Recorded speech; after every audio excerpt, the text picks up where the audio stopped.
এক শীতের সকালে সিংহ একা বনে বসে ভাবছে,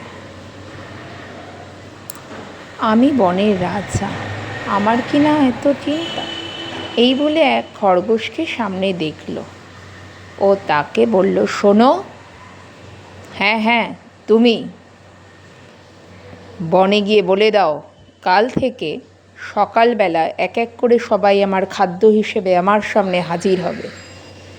এই কথা শুনে খরগোশ সকলকে গিয়ে এ কথা জানালো ও সবাই তো একেবারে ভয়ে চমকে গেল, এখন কি হবে।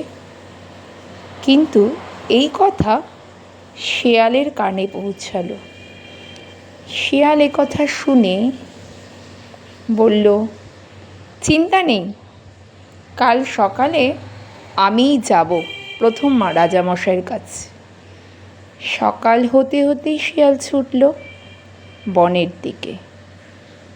যেতে যেতে রাস্তায় শিয়াল ফন্দি করছে, কি করা যায়। হঠাৎ শিয়ালের চোখে পড়ল একটা কুয়ো, আর কুয়োটার সঙ্গে সঙ্গে চোখের সামনে দেখাতেই তার মাথায় এলো বুদ্ধি। সে সিংহের সামনে গিয়ে উপস্থিত হতেই সিংহ তো রেগে আগুন। এত দেরি হলো কেন তোমার? হ্যাঁ, কখন থেকে আমার খিদে পেয়েছে তুমি জানো? শিয়াল বলল, আস্তে মহারাজ, আস্তে, আগে পুরো ঘটনাটা তো শুনুন। আমি তো আপনার কাছেই আসছিলাম, হঠাৎ রাস্তায় আরেকজন আমাকে ধরল। সে বলল, আমিই রাজা। কি?